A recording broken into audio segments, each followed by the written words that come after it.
यहाँ की खासियत ये है कि यहाँ मिलता है आपके कोयला के भंडार। यहाँ मिलते हैं आपको कोयले के भंडार।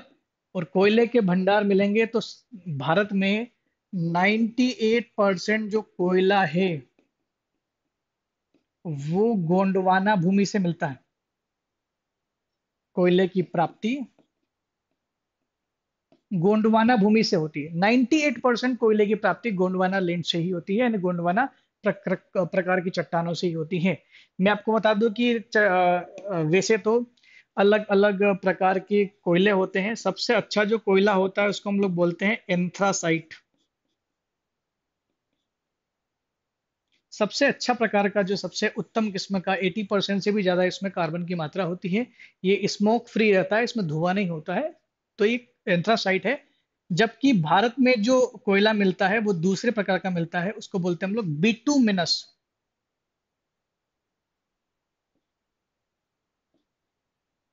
बिटुमिनस प्रकार का कोयला मिलता है। छत्तीसगढ़, उड़ीसा, वेस्ट बंगाल और मध्य प्रदेश, ये ऐसे राज्य हैं जहां पर कोयला भारी मात्रा में मिलता है।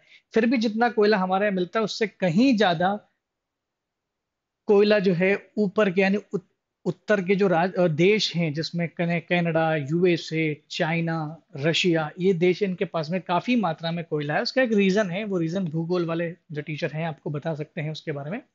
तो मेरे ख्याल से पांचवा नंबर भी आपको समझ में आ गया। गोंडवाना क्रम की चट्टान है। गोंडवाना क्रम की चट्टान जो बनी है, ये उस समय उस घटना से बनी है जो अल्फ्रेड वेगनर के समय अ, विस्थापन से जो समस्या हुई थी घटना, उससे। लास्ट समझ लेते हैं छठे नंबर। छठा नंबर में जो आता है उसको बोलते हैं हम लोग Deccan trap. Deccan trap, Deccan trap की चट्टानें। ये दक्कन ट्रेप जो है, ट्रेप का मतलब होता है जाल। अब क्या हुआ था, ये इंडिया है, ये इंडिया जो है, ये बहुत दूर से आकर के कभी चाइना से टकराया होगा। चाइना से जब टकराता है ये इंडिया, चाइना से जब टकराता है इंडिया, तो टकराने के बाद ये जब खिसकाव होता है इस दिशा में, इंडिया का खिसकाव इस दिशा में होता है। इस दिशा को बोलते हैं हम लोग उत्तर पूर्व। तो इंडिया का जब खिसकाव उत्तर पूर्व की तरफ होता है, तो उसके फलस्वरूप यहां पर ज्वालामुखी प्रक्रिया होती है, और ज्वालामुखी यहां पर निकलना शुरू हो जाता है। और ज्वालामुखी की वजह से यहां पर निर्मित होता है दक्कन ट्रेप। दक्कन इसलिए बोलते हैं क्योंकि दक्कन का मतलब होता है दक्षिण, साउथ इंडिया, जिसको हम लोग दक्कन बोलते हैं। तो यहाँ पर ये मिलेगा आपको, ये महाराष्ट्र में मिलेगा आपको, ये आंध्र प्रदेश, गुजरात, मध्य प्रदेश का दक्षिणी भाग, ये सब दक्कन यानी डेक्कन स्ट्रेप से बना हुआ है। मेरे ख्याल से आपको समझ में आ गया होगा सारी चीजें। और ज्यादातर जो दक्कन का जो ट्रेप जो जाल मिलता है, ये नदी घाटियों में ही मिलता है। ठीक है, मेरे ख्याल समझ में आ गया होगा आपको। और इसी लावा से, ये जो लावा निकला ना, इसी लावा को हम लोग बोलते हैं बेसाल्ट। बेसाल्ट की चट्टानें निर्मित हुई, उसी बेसाल्ट की चट्टानों की वजह से हमें मिलती है काली मिट्टी।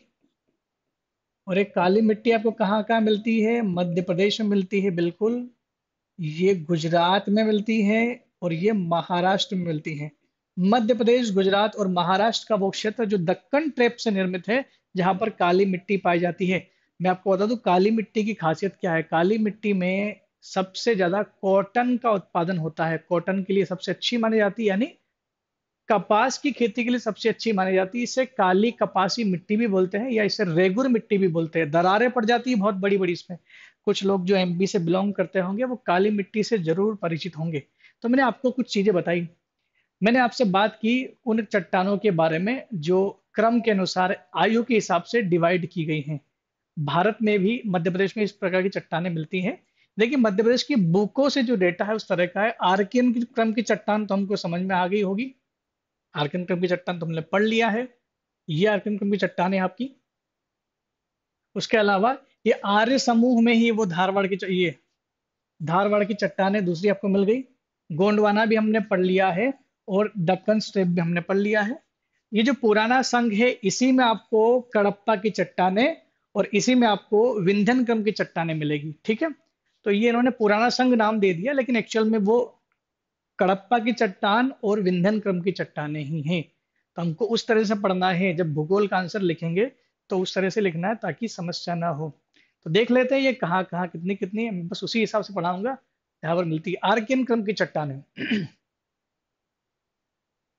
आर्कियन की क्रम की चट्टानें मध्य प्रदेश क्या पूरे भारत और पूरी दुनिया में ही सबसे ज्यादा पाई जाती है। तो सबसे ज्यादा पाई जाने वाली जो एज की चट्टान है उसको हम लोग बोलते हैं आर्कियन क्रम की चट्टान। मैं दोबारा इस बात को रिपीट कर देता हूँ कि आर्कियन क्रम की चट्टानें अपने मूल रूप में नहीं है, भौतिक और रासायनिक परिवर्तन की वजह से उनका बदलाव हो चुका है।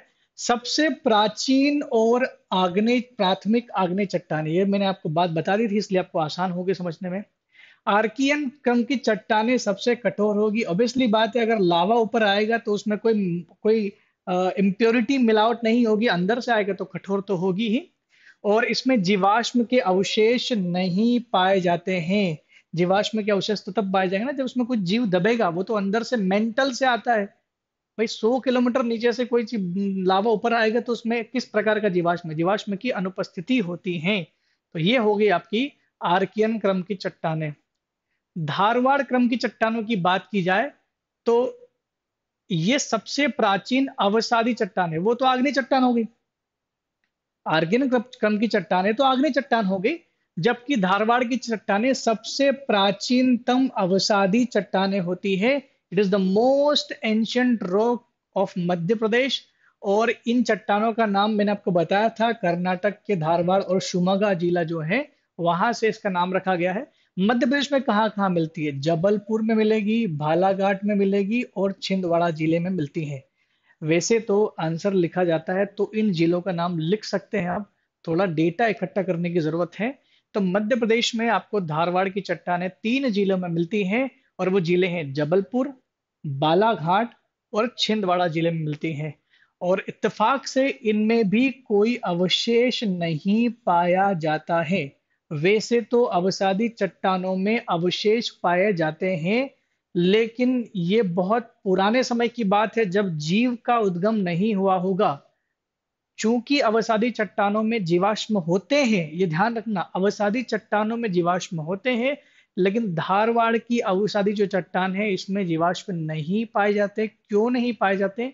क्योंकि इसका निर्माण इतने करोड़ साल पहले हुआ कि जब जीव नहीं हुआ करते होंगे, इसी वजह से इसमें जीवाश्म का अभाव है। ध्यान रखना, जिले ध्यान रखना, जबलपुर, बालाघाट, छिंदवाड़ा। कि मैंने आपको बताया था ना, कडप्पा की चट्टान उसी के अंतर्गत आती है। कडप्पा की चट्टान एक अवसादी, और इसको हम लोग कायांतरित चट्टान भी बोल सकते हैं क्योंकि ये फिजिकल चेंजेस की वजह से होती है।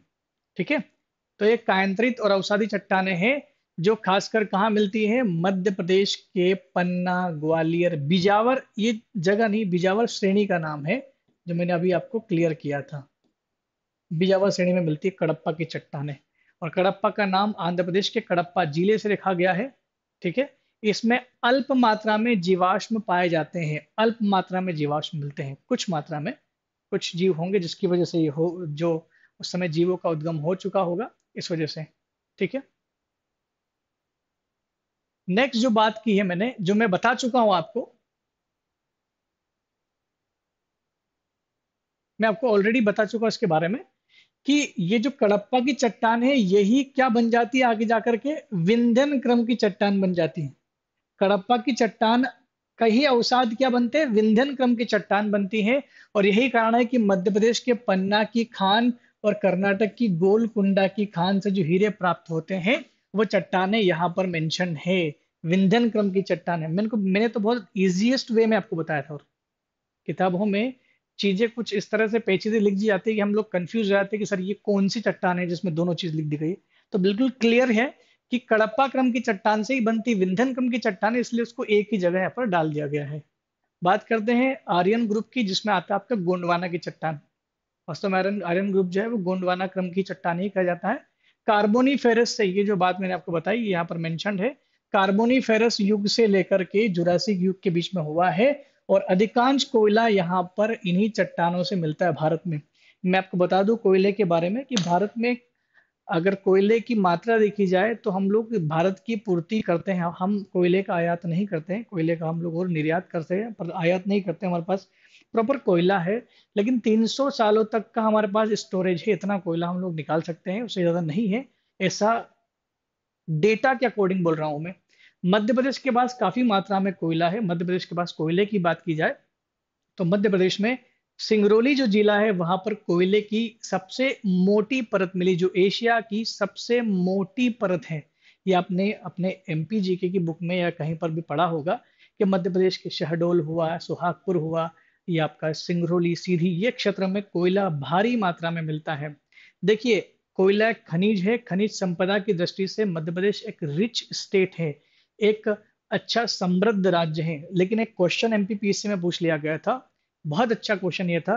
क्वेश्चन ये पूछ लिया गया था कि खनिज संपदा की दृष्टि से मध्य भंडारण की दृष्टि से मध्य प्रदेश समृद्ध है, फिर भी मध्य प्रदेश खनिजों में पिछड़ा हुआ है, कारण की चर्चा कीजिए। बहुत अच्छा क्वेश्चन है। आप चाहे तो अपने क्वेश्चन को, इस क्वेश्चन को नोट कर सकते हैं कि मध्य प्रदेश खनिज संपदा के भंडारण की दृष्टि से एक समृद्ध राज्य है, फिर भी खनिजों में पिछड़ा हुआ है, कारण बताइए, खनिजों में क्यों पिछड़ा हुआ है। इस तरह के क्वेश्चन को आप थोड़ा देखेंगे इंटरनेट के माध्यम से या यूट्यूब के माध्यम से, या अगर आप किताबें भी देख रहे हैं तो उस पर भी आपको इसके डेटा मिल जाएंगे। थोड़ा सा क्वेश्चन को आप देखोगे ना, तो एनालिसिस करोगे तो आपको आंसर मिलना शुरू हो जाएंगे। तो क्या कारण है कि मध्य प्रदेश में है बहुत ज्यादा भंडार, फिर भी हम लोग पिछड़े हुए हैं। तो बहुत इसके पीछे कुछ कारण हो सकते हैं, तो कारणों की चर्चा कीजिए, आंसर आपको लिख करके ले आना है। मेरे ख्याल से सबने आंसर क्वेश्चन सुन लिया होगा। जल्दी से मुझे कमेंट बॉक्स में लिख कर बता दीजिए कि आप लोगों ने आंसर लिख लिया, क्वेश्चन लिख लिया है। कोई भी आंसर नहीं दे रहा है, इतने लोग ऑनलाइन हैं लेकिन कोई ये नहीं बता पा रहा है कि आपने क्वेश्चन लिखा या नहीं लिखा है। एक भाई साहब लिख रहे हैं कि मेरा फोन चार्ज नहीं है, इसलिए मैंने भाई के फोन से लॉगिन किया है। ठीक है, अच्छी बात है, आपने लॉगिन किया, बड़ी अच्छी बात है। भाई आपको काम तो आ रहा है।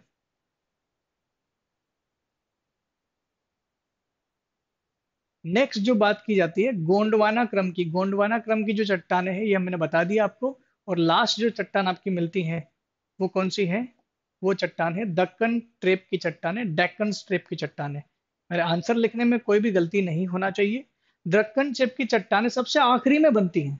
सबसे आखिरी का जो काल है वो है आपका मीजोजोइक काल के अंतिम समय में जो ज्वालामुखी निकलता है उससे जो आग्नेय चट्टान बनती है उससे बनती है आपकी डेक्कन ट्रेप।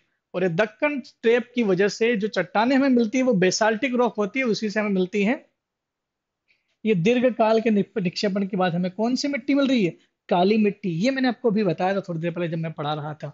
तो ये काली मिट्टी आपको कहाँ मिलती है, किन किन राज्यों में? मध्य प्रदेश, राजस्थान, सॉरी मध्य प्रदेश, गुजरात और महाराष्ट्र राज्य में मिलती है। तो काली मिट्टी जो मिलती है वो इन राज्यों में मिलती है, ठीक है। इतना कंपैरिजन है बेसाल्ट की चट्टान और नीस की चट्टान में। हम लोग पूरी चट्टानों को ही पढ़ लेंगे, इन दोनों चट्टानों का कंपैरिजन करने से कोई मतलब नहीं है। और बहुत सारी चट्टानें हमारे पास में हैं। तो अब हम लोग शुरू करते हैं मध्य प्रदेश की भौगोलिक विभाजन, जो कि बहुत इंपॉर्टेंट एक चैप्टर है। मध्य प्रदेश का भौगोलिक विभाजन, यानी मध्य प्रदेश को भौगोलिक दृष्टि से किन भागों में बांटा गया है। मध्य प्रदेश को भौगोलिक दृष्टि से तीन भाग में बांटा गया है, आपको दिख रहा होगा इधर मध्य उच्च भूमि यानी मध्य उच्च प्रदेश, और बीच में दिख रहा होगा आपको सतपुड़ा मेकल श्रेणी, और सबसे इधर दिख रहा होगा आपको पूर्वी पठार। इनको और थोड़ा सा क्लियर किया गया है कि मध्य उच्च प्रदेश यानी मध्य उच्च भूमि में कौन कौन से क्षेत्र आते हैं, जिसमें आपका मालवा का पठार, मध्य भारत का पठार, रीवा पन्ना का पठार, मालवा का पठार, मध्य भारत का पठार, रीवा पन्ना का पठार और नर्मदा सोन घाटी आती हैं। जबकि सतपुड़ा मेकल श्रेणी के अंतर्गत आपका सतपुड़ा पर्वत श्रेणी आता है और मेकल श्रेणी आता है। इसी में हम लोग विंध्यन पर्वत भी पढ़ सकते हैं, ऐसा कोई दिक्कत नहीं है। अ, पूर्वी पठार में दिख जाए तो बघेलखंड रीजन यानी बघेलखंड का पठार इसमें आता है। तो ये तीन अलग अलग क्षेत्रों में भौगोलिक विभाजन किया गया है। तो हम लोग इसको समझते हैं। तो इसमें दो चीजें आई, एक तो सतपुड़ा पर्वत श्रेणी आया, समझिएगा इस बात को, सतपुड़ा पर्वत श्रेणी आ रहा है, और दूसरे आ रहे हैं पठारी क्षेत्र, पठार। तो हम लोग पहले डिफाइन कर ले, डेफिनेशन समझ ले कि पर्वत क्या होता है, पठार क्या होता है, पहाड़ियाँ क्या होती हैं, मैदान क्या होते हैं, ये चीजें समझना बहुत जरूरी है। थोड़ा सा बेसिक मैं आपका क्लियर कर देता हूँ कि पठार, पर्वत और इनमें अंतर क्या है। यहीं पर क्लियर कर लेते हैं, मेरे ख्याल से जगह नहीं है खाली। देखिए, अगर कोई पर्वत हो या पठार हो या मैदान हो, जो भी ऊंचे, ये उच्च भूमियां कहलाती हैं, हाईलैंड कहलाती है। इनको समझ, इनकी ऊंचाई जो निश्चित की जाती है, जो मापी जाती है, ऊंचाई मापने का जो तरीका होता है, वो जैसे ये भूमि है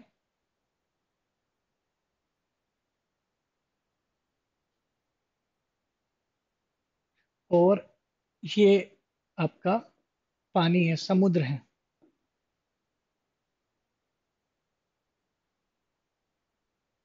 समुद्र, आपको ये पता होना चाहिए कि ऊंचाई सदैव समुद्र के स्तर से नापते हैं, क्योंकि समुद्र का स्तर दुनिया में कहीं पर भी हो, इक्वल रहता है। भूमि ऊंची नीची हो सकती है। तो समुद्र से ऊंचाई जब चेक करते हैं, तो पता ये चलता है कि अगर वो क्षेत्र जो समुद्र से 300 मीटर तक ऊंचा है और फ्लैट है, कितना, 300 मीटर तक ऊंचा है और कैसा है, समतल क्षेत्र है, तो उस क्षेत्र को कहा जाता है मैदान।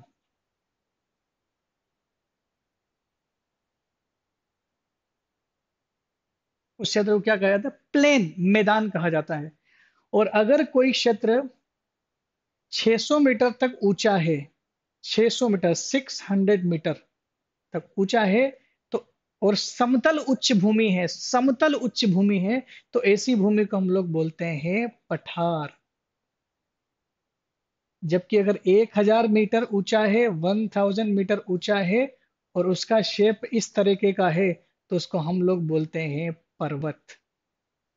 पर्वत, पठार, पर्वत और मैदान में ऊंचाई का एक थोड़ा सा डिफरेंस है। ऊंचाई के साथ साथ इनके शेप में भी अंतर है। तो अगर आपसे पूछे कि पर्वत क्या है, तो मैं बोल सकता हूं सर, ये पर्वत है जिसकी ऊंचाई 1000 मीटर से ऊपर है। पर्वत वो है जिसकी ऊंचाई 1000 मीटर से ऊपर है, जिसकी ऊंचाई 1000 मीटर से ऊपर है, उसको हम लोग बोले पर्वत। ये तो इसकी ऊंचाई बोल दी। अब इसके शेप के अनुसार इसकी डेफिनेशन भी बना सकते हैं कि पर्वत वो है जिसका शीर्ष नुकीला है, आधार चौड़ा है,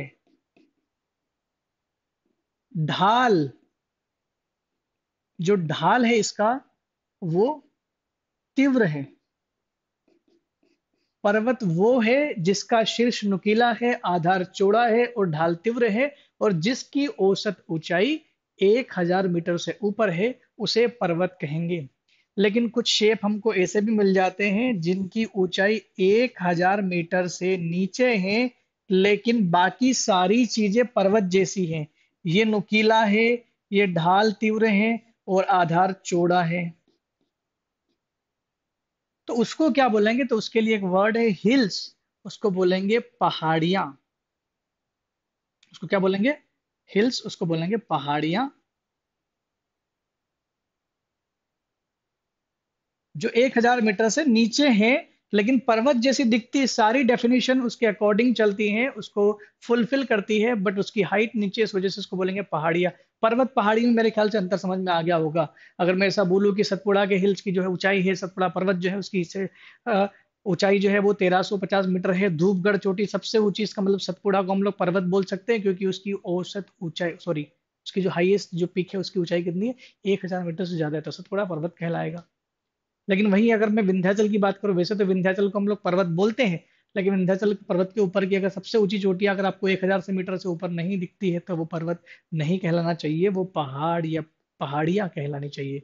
तो जैसे उत्तर पूर्वी की पहाड़ियां, खारो गारो खासी जयंतिया की पहाड़ियां, बहुत सारे ऐसी जगह मिलेंगी आपको जहां पर पर्वत जैसा तो है, लेकिन हाइट कम होने की वजह से उनकी डेफिनेशन अलग कर दी गई है। तो एक तो ये चीज आपने ऊंचाई से समझ ली, बहुत आसान है। दूसरी चीज मैंने आपको बता दी है, पर्वत को कैसे क्या हम लोग डिनोट कर सकते हैं। आप समझ गए होंगे। मैं आपको पठार के बारे में भी बता दूं जरा। पठार का संबंध ऊंचाई से ही नहीं है, पठार का संबंध शेप से भी है। ऐसा एलिवेटेड एरिया, ऐसा ऊंचा भाग जो टेबल नुमा हो, टेबल लैंड बोलते हैं इसको, टेबल नुमा, यानी जिसका आधार भी चौड़ा हो और जिसका शीर्ष जो है वो भी समतल हो। आधार और शीर्ष में ज्यादा अंतर ना हो, जिसका शीर्ष समतल हो, आधार चौड़ा हो, और जिसका जो ढाल है, ढाल इसका जो है ये तीव्र नहीं होता है, ये ढाल जो है इसका मंद होता है, इस तरीके का ढाल अगर उसका कैसा हो, मंद हो, तो उसको हम लोग बोलेंगे पठार। लेकिन ऊंचाई कम से कम कितनी होना चाहिए, 600 मीटर से ऊपर हो। ऊंचाई अगर 600 मीटर से ऊपर है, 600 मीटर है, तो वो पठार कहलाएगा। कई सारे ऐसे पठार हैं जिनकी ऊंचाई 5000 मीटर तक भी है, जैसे तिब्बतन प्लेटू, तिब्बत का पठार 5000 मीटर ऊंचा है, जिसमें पामीर का पठार भी आता है, जिसे संसार की छत भी कहा जाता है।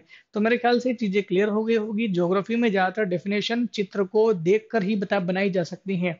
जरूरी नहीं कि बहुत ज्यादा टेक्निकल वर्ड आप इसमें डाल दे। आसान तरीके से भी आप समझा सकते हो किसी चीज को, तो बहुत अच्छा आपको आंसर मिल सकता है उसका, और आपको नंबर भी मिलेंगे। मेरे ख्याल से ये चीज आपको समझ में आ गई होगी, और नोट भी कर लिया होगा आपने। मैं ये मान के चल रहा हूँ कि क्लास के दौरान आप सब चीजें नोट कर रहे हैं।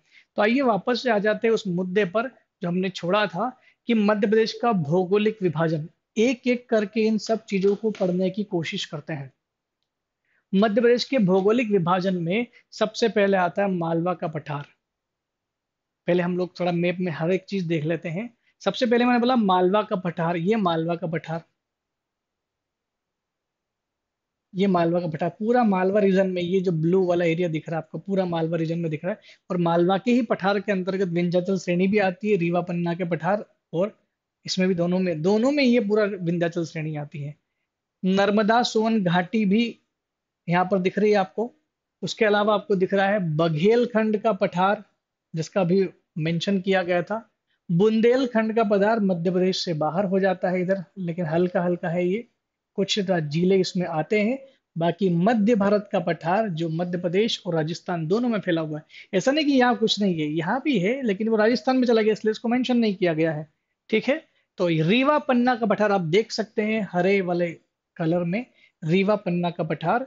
मेकल श्रेणी और सतपुड़ा प्रदेश, ये सतपुड़ा पर्वत है आपका जो यहाँ से यहाँ तक फैला हुआ है। तो इस पूरे मैप में आपको दिखेगा कि वह चीजें जो हमने अभी डिस्कस की है वो सारी आपको दिख रही हैं। ठीक है। तो खाली ये चीजें मध्य प्रदेश में ही नहीं, मध्य प्रदेश के साथ साथ उसके पड़ोसी देशों में भी आपको मिलेगी। देखिए, ये जो हम लोग अब जो चीजें पढ़ने वाले हैं, यहाँ से सीधे सीधे मेंस में क्वेश्चन पूछे गए हैं।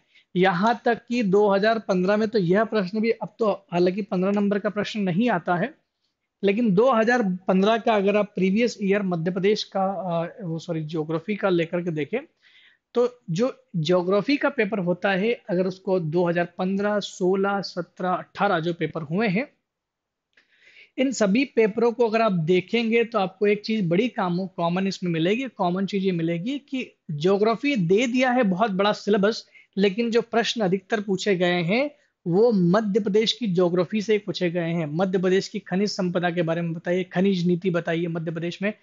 ये पठारों के बारे में पूछा गया, मालवा का पठार की विशेषता बताइए, ये प्रश्न पूछा गया था 2015 के एमपीपीएससी मेंस में।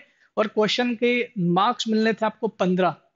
तो एक 15 नंबर का क्वेश्चन यहाँ से आया था, यानी यहाँ से क्वेश्चन हमेशा आएंगे। अगर आपने एमपी जीके का, एमपी का भूगोल पढ़ लिया तो आपको आसानी होगी। तो समझते हैं धीरे धीरे इसको, और क्वेश्चन के आंसर भी लिखना शुरू करेंगे हम लोग। मैंने आपको प्रश्न दे दिया है, प्रश्न का उत्तर लिख करके रखिएगा, कल हम लोग उस उत्तर की बात ही करेंगे। ठीक है। और जो कल प्रश्न दिया था उसके भी मैं उत्तर आपको बताऊंगा क्या उसका उत्तर होना चाहिए। देखिए, मध्य भारत का पठार जो है, ये मध्य भारत का पठार आपको मिलेगा, जैसा कि मैंने आपको मैप में बताया। ये मध्य भारत का पठार, ये मंदसौर नीमच हम लोग देख सकते हैं। एक तो आपको इतना अच्छे से रट जाना चाहिए आपका ये मैप, कि आप बस जगह से बता दो कि यहाँ पर कौन सा जिला होना चाहिए। अगर आपने इतना तक इसको कर लिया कवर, तो बहुत अच्छा आपको महसूस होगा। ये यहाँ पर जो दो जिले हैं, यहाँ पर मंदसौर और नीमच मिलेगा आपको। मंदसौर नीमच मंदसौर से अलग हुआ था, मैंने आपको बताया था कि मंदसौर नीमच से अलग होकर बना था। इसकी बात करें तो यहां पर आप क्या आएगा, श्योपुर, मुरैना, भिंड, ग्वालियर, शिवपुरी, ये जो जिले हैं ये आपके मध्य पठार के हिस्से, मध्य भारत के पठार के हिस्से में आएंगे। तो सीधी सी बात है, एक प्रश्न एक लाइन तो हम लिख सकते हैं कि मध्य पठार, मध्य भारत का पठार भारत के उत्तर, मध्य प्रदेश के उत्तरी जिलों में फैला हुआ है, जिसमें कुछ जिले निम्न प्रकार से हैं: मंदसौर, नीमच, श्योपुर, शिवपुरी, मुरैना, भिंड और ग्वालियर। अगर इतना भी लिख दोगे तो काफी होगा आपको। तो एक तो इसका जनरल डिस्क्रिप्शन तो हो गया कि कहाँ पर है। अब आगे बात करते हैं इसके बारे में। उत्तर पश्चिम में है, ये उत्तर हो गया और थोड़ा पश्चिम में, इसलिए उत्तर पश्चिम एरिया में बोल सकते हैं इसको, बिल्कुल राइट है। तो मध्य प्रदेश के उत्तर तथा उत्तर पश्चिम क्षेत्र में स्थित है, ये बिल्कुल सही है, इसको हम लोग मेंशन करेंगे। ठीक है, उत्तर और उत्तर पश्चिम क्षेत्र में स्थित है। चट्टानों की बात करें तो ये हड़प्पा नहीं है, ये कडप्पा है। कडप्पा विंध्यन तथा दक्कन ट्रेप से निर्मित है। कडप्पा, विंध्यन और दक्कन ट्रेप, हम लोग ने अभी चट्टाने पढ़ी थी, मैंने चट्टाने इसीलिए तो आपको पढ़ाया था कि इसका जिक्र जो है बार बार होगा। इन चट्टानों से निर्मित है। क्षेत्रफल याद नहीं रखना, ये चीजें, ये डेटा आपको बहुत परेशान करेगा, ये याद रखने लायक चीज नहीं है। आप इसका हिस्सा याद रखें, ये लिख सकते हैं, काफी काम आएगा। 10.68%, 10.68% जो है हिस्सा, ये टोटल किसका है, ये टोटल मध्य भारत का पठार है, पूरे मध्य प्रदेश के टोटल हिस्से का। ठीक है, तो मध्य प्रदेश के, अब मैंने आपको बताया कौन कौन से जिले इसमें: शिवपुरी, भिंड, ग्वालियर, मुरैना, मंदसौर, नीमच और गुना भी हल्का हल्का टच करता है। तो इन जिलों में कुछ जिले तो हम लोगों ने बिना इसके देखे यहाँ से सही से निकाल दिया, तो बस गुना एक और जोड़ दिया गया है, हल्का सा गुना ये यहाँ पर है, तो गुना भी इसमें टच करता है। यहाँ की जलवायु की बात की जाए तो महाद्वीपीय प्रकार की जलवायु होती है। जलवायु वैसे तो, जलवायु के कई प्रकार से नाम हो सकते हैं। वैसे दो प्रकार के जो जलवायु, अगर महाद्वीप बताया तो महासागरीय प्रकार की जलवायु भी होती है। इसमें एक और जलवायु का नाम आता है मानसूनी प्रकार की जलवायु भी होती है। मालवा में जो जलवायु मिलती है आपको, सबसे अच्छी जलवायु मिलेगी। तो वैसे तो देखा जाए तो पूरी दुनिया में जलवायु को जो बांटा गया है वो टेम्परेचर के अनुसार बांटा गया है। थोड़ा सा और यहाँ पर थोड़ा सा मैं होमवर्क कर लूं, बता दूं आपको कि जो जलवायु डिवाइड की जाती है वो कैसे डिवाइड की जाती है।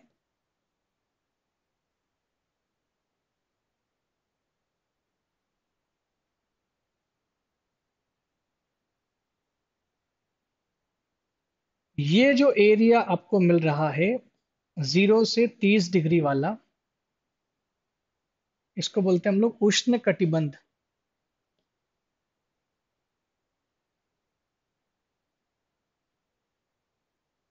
ये जो एरिया आपको मिल रहा है इसको हम बोलते हैं उष्ण कटिबंध। उष्ण कटिबंध के अंदर जो भी क्षेत्र आएंगे वहां की जलवायु गर्म होगी, उसे उष्ण कटिबंधीय जलवायु भी कहते हैं। उसी के अंदर बहुत सारे नाम दे दिए गए: महासागरीय जलवायु, महाद्वीपीय जलवायु, मानसूनी जलवायु, जहां पर बहुत ज्यादा बारिश होगी वो मानसूनी प्रकार की जलवायु हो जाती है।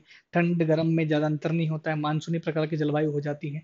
जो जो राज्य सटे हुए हैं समुद्र से उनको महासागरीय जलवायु, जो महासागर से दूर अंदर महाद्वीपों में है, थोड़ा मध्य प्रदेश के अंदर आता है, ऐसे में इसकी जलवायु कैसे होगी, महाद्वीपीय प्रकार की जलवायु होगी। और 30 से 60 के बीच की जो जलवायु होती है, 30 से 60 के बीच की जो जलवायु होती है, इसको हम लोग बोलते हैं शीतोष्ण कटिबंधीय जलवायु, ये वाली शीतोष्ण कटिबंध। हालांकि कॉपेन की, कॉपेन का हम लोग जलवायु, जब मध्य प्रदेश की जलवायु पढ़ाऊंगा तो क्लियर कर दूंगा, बहुत सारी चीजें इसमें हैं। तो इस तरह से इसको डिवाइड किया जाता है। तो मध्य प्रदेश की जो जलवायु आपको दिख रही है वो कौन सी दिख रही है, मध्य प्रदेश की जलवायु आपको महाद्वीपीय प्रकार की दिख रही है। अब पूछा जाता है कि मध्य भारत से कौन कौन सी नदियां बहती है, तो मध्य भारत से चंबल बहती है जो सबसे महत्वपूर्ण नदी है। यानी मध्य भारत के पठार से बहने वाली सबसे बड़ी और सबसे इंपॉर्टेंट नदी चंबल नदी है। चंबल नदी जानी जाती है बीहड़ के कारण, ध्यान रखना, बेडलैंड टोपोग्राफी बोलते हैं इसको, बीहड़ उत्कात भूमि बोलते हैं इसको। ये जो बीहड़ क्षेत्र है ये बीहड़ वो एरिया है जहां पर कटाव होता है, मुरैना और भिंड एरिया में बहुत मिलेगा। और इसी बीहड़ में चंबल के डाकू भी होते थे। फूलन देवी का नाम जरूर सुना होगा आपने। आजकल तो डाकू सब बिल्कुल सिविलियन हो गए हैं, समझदार हो गए हैं। काली सिंध, क्षिप्रा, पार्वती, कुंवारी, आसन आदि नदियां जो है इस एरिया में बहती हैं। तो अगर दो चार नदियों के नाम भी लिख दोगे अपन अपने आंसर में, तो आपका आंसर ठीक होना शुरू हो जाएगा। आप इसी तरीके से लिखोगे तो शायद ज्यादा अच्छा आंसर होगा आपका। और वर्षा इस क्षेत्र में काफी कम होती है, ज्यादा वर्षा नहीं होती इस क्षेत्र में। और सबसे कम वर्षा वाला क्षेत्र भी इसी क्षेत्र में, इसी जगह में मिलेगा, भिंड में, मध्य प्रदेश में सबसे कम वर्षा होती है। जबकि सबसे ज्यादा वर्षा आपके पचमढ़ी में होती है, जो कि मालवा के पठार के रीजन में आएगा आपका। सॉरी, मालवा पठार में नहीं आएगा वो, सतपुड़ा श्रेणी में आता है। मध्य भारत के पठार, देखिए चीजें क्या क्या मेंशन क्या करना, अगर किसी पठार के बारे में क्वेश्चन पूछा है तो पठार की विशेषता के बारे में क्वेश्चन तो ये आएगा, पठार की विशेषता क्या है। पठार की विशेषता क्या होगी, पहली तो ये कि पठार का जो है वो कहाँ पर है। दूसरा, पठार जो है वो किस श्रेणी से बना हुआ, किस चट्टान से बना हुआ है। तीसरा, पठार से कौन कौन सी नदियां निकलती है। चौथा, पठार किन किन जिलों में है। पांचवा, पठार की जलवायु कैसी है। छठा, पठार में वर्षा कितनी होती है। सातवां पॉइंट जो बनता है वो पठार में कौन, इन पठारी क्षेत्र में कौन कौन सी फसलें होती हैं। तो मुख्य रूप से यहाँ पर जो फसलें होती हैं वो होती हैं सरसों, गेहूं, कपास और ज्वार की फसलें यहाँ पर होती है। मध्य प्रदेश में सबसे ज्यादा सोयाबीन का उत्पादन किया जाता है। लेकिन मध्य भारत के क्षेत्र में सोयाबीन का उत्पादन थोड़ा कम ही होता है। यहाँ की जो प्रमुख फसलें हैं वो सरसों, गेहूं, ज्वार और कपास होती हैं। बाकी खनिज संपदा की दृष्टि से मध्य भारत का पठार जो है वो काफी गरीब है, मतलब कम मिलता है यहाँ पर। सेक्रिसिटी बहुत कमी है यहाँ पर। यहाँ पर कोई खास तरह का कोई खनिज मिलता नहीं है। तो आपको दिख भी रहा होगा, चूना पत्थर ही एक ऐसा खनिज है जहाँ पर मिलता है, बाकी खनिज का कोई इंपॉर्टेंस यहाँ पर नहीं है। हाँ, उद्योग की बात की जाए तो उद्योग यहाँ पर है।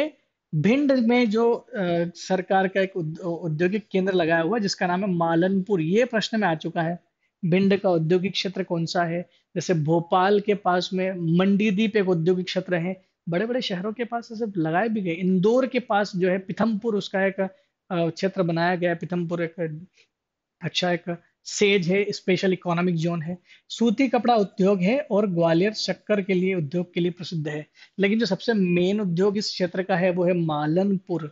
मालनपुर जो भिंड में है ये काफी बड़ा उद्योग है उसका।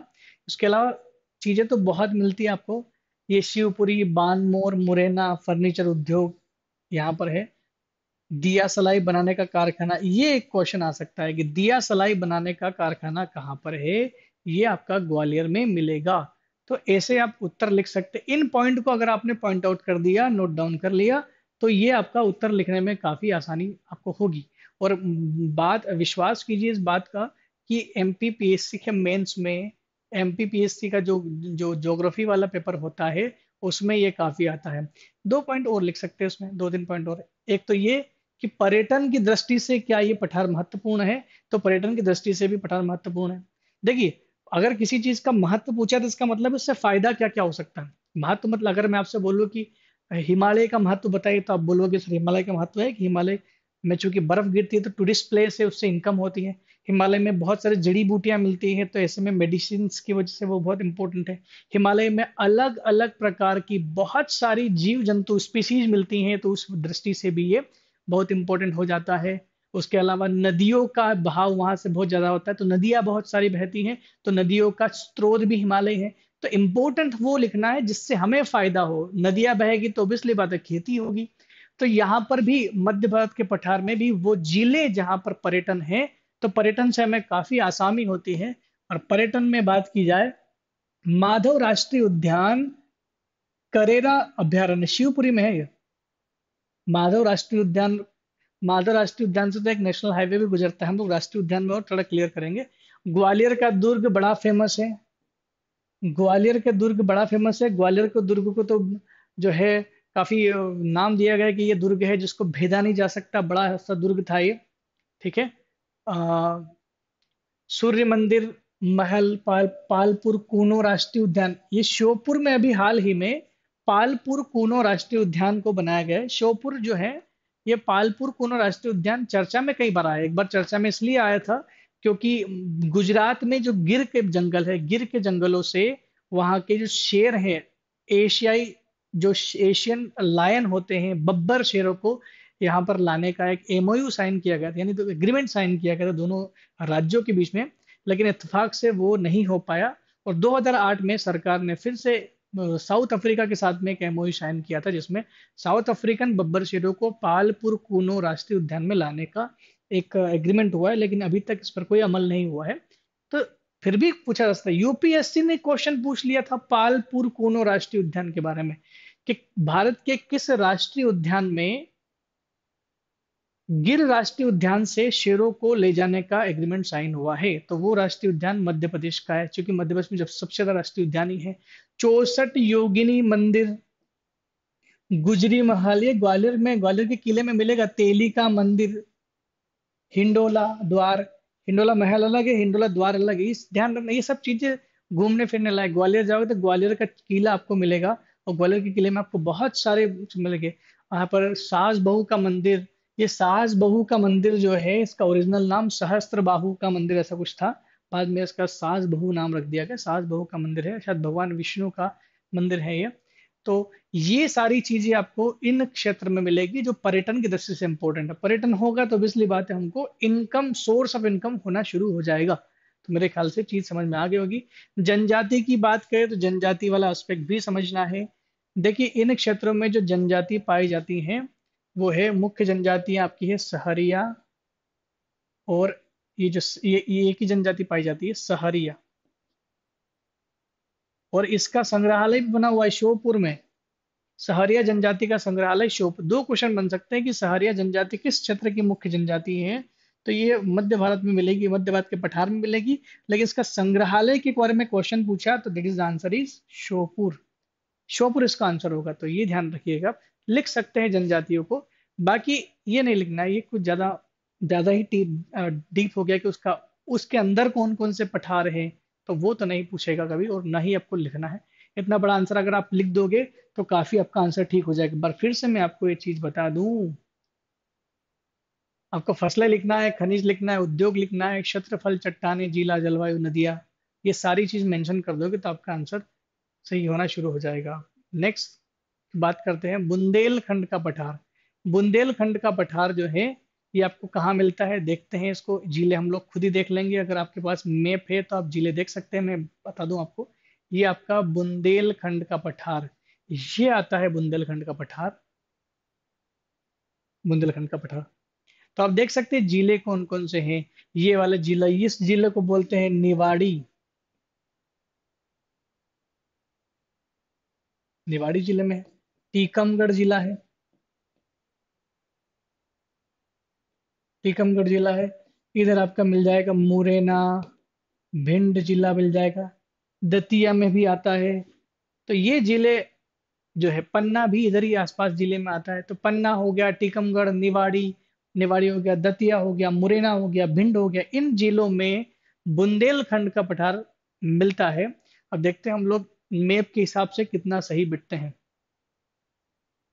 बुंदेलखंड का पठार, और ये बुंदेल जो पठारी भाग है, ये कौन सी दिशा में, इस दिशा में है। जैसे पठारी भाग जो है किस दिशा में, मध्य प्रदेश है, तो ये इस दिशा में है। इस दिशा को हम लोग बोलते हैं मध्य उत्तरी भाग में। नीस की चट्टे, इसका दिशा डायरेक्शन सही नहीं दिया गया है। ये हम लोग बोल सकते हैं इसका उत्तर पूर्वी भाग, मध्य प्रदेश के उत्तर पूर्वी भाग में फैला, उत्तर और पूर्वी मध्य भाग में फैला हुआ, ऐसा कह सकते हैं। तो मध्य उत्तरी भाग में नीस की चट्टानों से बना हुआ है। नीस आग्नेय चट्टानों का ही मेटामॉर्फिक फॉर्म है।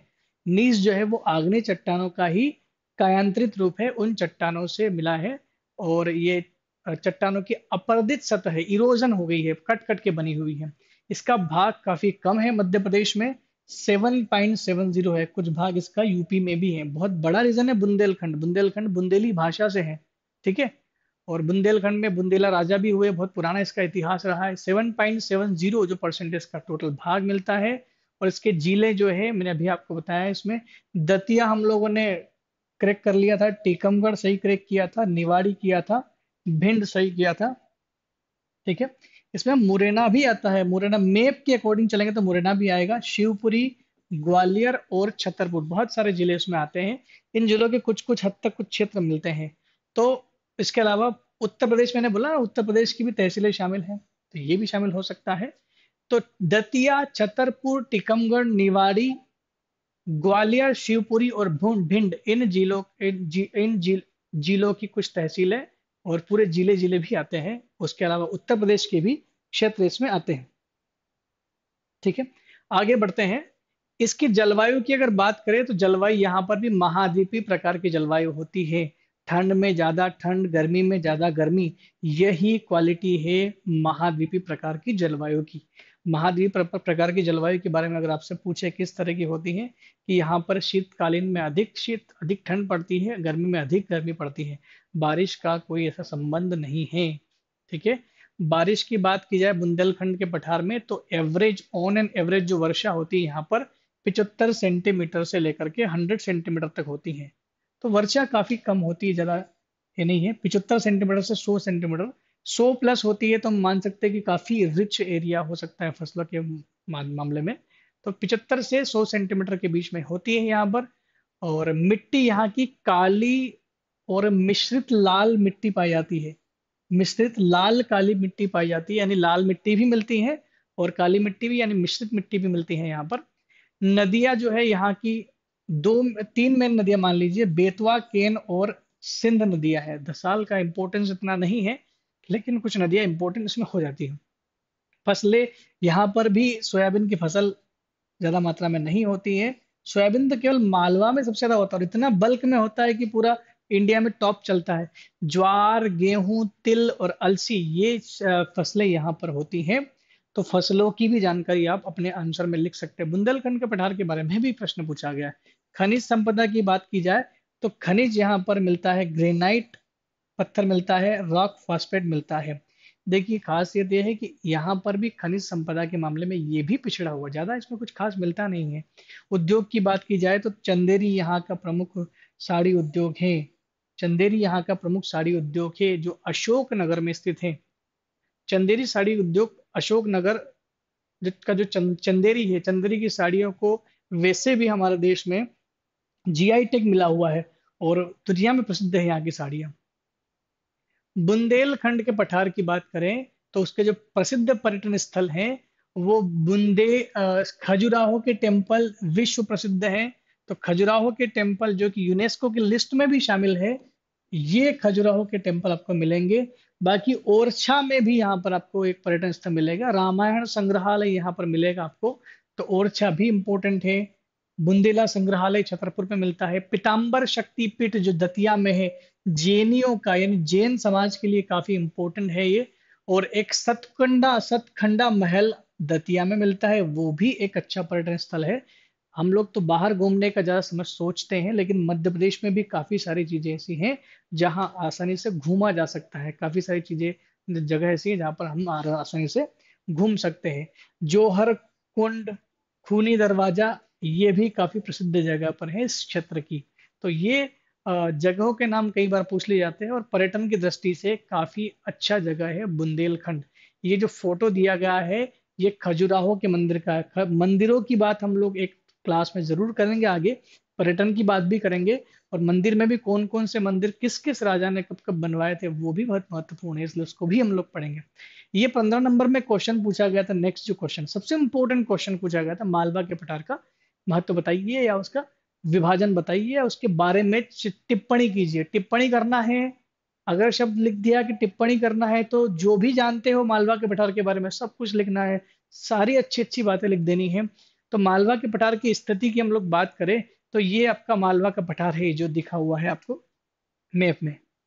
इस मैप से हम लोग जान लें कि मालवा का पठार मध्य प्रदेश का सबसे बड़ा हिस्सा है, सबसे बड़ा पठार है, जिसमें आपका इंदौर, उज्जैन, भोपाल, जबलपुर रीजन, रीवा वाला रीजन आ जाएगा, विदिशा भी आ जाएगा।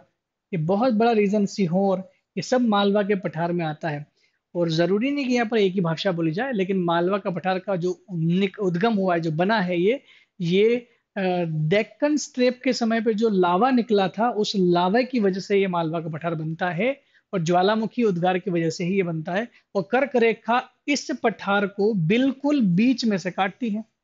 कर्क रेखा मालवा के पठार को एग्जैक्टली बीच में से काटती है। और भारत के उत्तर मध्य हिस्से में फैला हुआ है मालवा का पठार। कहां पर फैला हुआ है? भारत के उत्तर मध्य हिस्से में फैला हुआ है मालवा का पठार। कर्क रेखा इसके इसके मध्य से गुजरती हैं। कर्क रेखा इसके मध्य से गुजरती हैं। और इसका जो निर्माण हुआ है वो ज्वालामुखी उद्गार के लावे से हुआ, इसलिए इसे लावा पठार भी बोलते हैं। मालवा के पठार को लावा का पठार भी बोलते हैं। मालवा के पठार में काफी अच्छी बारिश होती है, तो जाहिर सी बात है कि यहाँ पर फसलें काफी अच्छी होगी। 100 सेंटीमीटर से 125 सेंटीमीटर के बीच में यहाँ पर बारिश होती है। और सबसे बड़ा हिस्सा लगभग 28% हिस्सा, इससे पहले हमने पढ़ा था कि मध्य भारत का पठार 10% है, 10.68% है। वहीं हमने पढ़ा था कि मध्य भारत के पठार के अलावा बुंदेलखंड का पठार 7.70% है। काफी कम है, लेकिन ये कितना है? बहुत ज्यादा, यानी 28% हिस्सा जो है ये पूरे मध्य प्रदेश का कवर करता है। नेक्स्ट इसका एक्सपांशन लिखेंगे तो इसमें इंदौर, धार, उज्जैन, भोपाल, देवास, झाबुआ, अशोकनगर, शाजापुर, आगर मालवा, विदिशा, गुना, राजगढ़, सीहोर, रायसेन और मंदसौर जिले आते हैं। मंदसौर, मंदसौर के ऊपर नीमच है, नीमच तक नहीं पहुंचते हैं ये। तो इंदौर, उज्जैन, भोपाल, देवास, धार, झाबुआ, अशोकनगर। मैंने फिर से आपको एक बार फिर से आपको बता दूं मैं कि मध्य प्रदेश का मैप अगर आप पूरा दिमाग में बैठा लेते हो तो आपको इन चीजों को पढ़ने में आसानी होगी। तो थोड़ा ध्यान रखिए इस बात को कि अगर मैप आप देख पा रहे हो तो इजीली ये क्रैक कर पाओगे आप जिले। मिट्टी की बात की जाए तो मध्य प्रदेश में का जो ये मालवा का पठार है उसमें केवल एक ही प्रकार की ज्यादा मात्रा में जो मिट्टी पाई जाती है वो पाई जाती है आपकी काली मिट्टी। और काली मिट्टी के लिए, काली मिट्टी के कारण यहाँ पर गेहूं भी बहुत अच्छे होते हैं, कपास का उत्पादन भी किया जाता है, और साथ ही साथ सोयाबीन का उत्पादन भी बहुत ज्यादा इस क्षेत्र में होता है। यहाँ की जलवायु बड़ी अच्छी है। यहाँ की जलवायु मॉडरेट जलवायु है, इसको हम लोग बोलते हैं सम जलवायु। सम जलवायु। इवन और इसको ये भी बोल सकते हैं मानसून प्रकार की जलवायु भी बोलते हैं। पूरे मध्य प्रदेश में मानसून प्रकार की जलवायु है ना। तो सम जलवायु का मतलब होता है जहां पर न तो ज्यादा गर्मी गिरती हो न ज्यादा ठंड गिरती हो। यहाँ पर न ज्यादा गर्मी पड़ती है न ज्यादा ठंड पड़ती है, बारिश भी अच्छी हो जाती है। इस प्रकार की जलवायु को मतलब सौहार्दपूर्ण, एक बहुत अच्छी प्लेजरस फील करने वाला एक क्लाइमेट होता है यहाँ का। फाहियान जो चीनी एक व्यक्ति भारत में आया था, राइटर था बहुत पुराना, हेनसांग फाहियान इत्सिंग चीनी भी बहुत सारे हमें इंडिया में आए थे पुराने समय में। फाहियान जब इंडिया में आया तो मालवा का विजिट करने के बाद उसने जो वक्तव्य दिया, जो शब्द कहा कि दुनिया की सबसे श्रेष्ठतम जलवायु अगर किसी क्षेत्र की है तो मालवा की मिट्टी में मिलेगी आपको, यानी मालवा क्षेत्र में मिलेगी आपको। यहाँ की मुख्य फसलें मैंने बताया आपको, तीन ही फसलें हैं, और वो है आपकी सोयाबीन, गेहूं और कपास। इतनी ज्यादा मात्रा में उगाते हैं हम लोग, जिसमें सोयाबीन में हम लोग टॉप पर चलते हैं। हालांकि पिछले 2 सालों में सोयाबीन में भारत ने काफी थोड़ा सा नुकसान तो हुआ है हमको, मैंने आपको बताया भी था कि पीला मोजेक रोग आने की वजह से सोयाबीन को काफी खासा नुकसान पहुंचा है। ठीक है, नेक्स्ट बात करते हैं, क्रॉप्स की बात हो गई तो पर्यटन की बात कर लेते हैं। पर्यटन की, देखिए पर्यटन की दृष्टि से पर्यटन भी यहाँ पर काफी ज्यादा मिलेगा आपको, लेकिन फिर भी इतना नहीं जितना कि मध्य भारत में पर्यटन आपको मिलता है। यहाँ पर आपको उज्जैन पूरा एक पर्यटन स्थल है, पूरी धार्मिक नगरी है। यहाँ पर देखने के नाम पे आपको मंदिर मिलेंगे, महाकाल उसमें से एक अब अपना एक बड़ा सा एक महत्व रखता है। मंदिरों की नगरी भी कहा जाता है, इसमें मंदिर बहुत ज्यादा है। मंदिरों की नगरी दो जगह को कहा जाता है, खजुराहो को भी कहा जाता है क्योंकि खजुराहो में भी बहुत सारे मंदिर हैं, और यहाँ पर भी बहुत सारे मंदिर हैं। सांची का स्तूप देखने को मिलेगा जो अशोक ने निर्मित करवाया था उनके समय में। भीमबेटका की गुफाएं ये जो प्राचीनतम शिलाश्रय हैं पूरे भारत के, सबसे पुराने शिलाशैल चित्र मिलेंगे आपको। इसके अलावा विदिशा में भी ये कुछ चीजें हमको मिलेगी जो देख सकते हैं आप। उदयगिरी और खंडगिरी की गुफाएं पुरानी देखने को मिलेगी। इसके अलावा भोपाल के पास में आपको भोज मंदिर भी मिलेगा आपको एक, जो भगवान शिव की सबसे बड़ी शिवलिंग वहां पर बिठाई गई है, भोजपुर। तो ये भी एक टूरिस्ट प्लेस है जहाँ पर घूम सकते हैं। मालवा में बाकी छोटे छोटे कई मंदिर भी हैं, ऐसा नहीं है। और मालवा के लिए एक वर्ड वर्ड इस्तेमाल किया गया है। मालवा को सॉरी, भारत का, मध्य प्रदेश का स्टेपी कहा जाता है। स्टेपी एक शब्द आता है, स्टेपीज, स्टेपीज।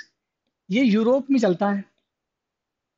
यूरोप के यूक्रेन जो देश है, यूक्रेन, वहां पर गेहूं इतनी ज्यादा मात्रा में उगाए जाते हैं तो उसको बोलते हैं गेहूं की डलिया, रोटी की डलिया। Bread basket in the world, दुनिया में रोटी की डलिया बोलते हैं। और गेहूं हमारे मध्य प्रदेश में सबसे ज्यादा, मालवा क्षेत्र पूरे मध्य प्रदेश को गेहूं प्रदान करता है, बहुत अच्छी किस्म के होते हैं, इसलिए इसको बोलते हैं गेहूं की डलिया या रोटी की डलिया भी बोल सकते हैं।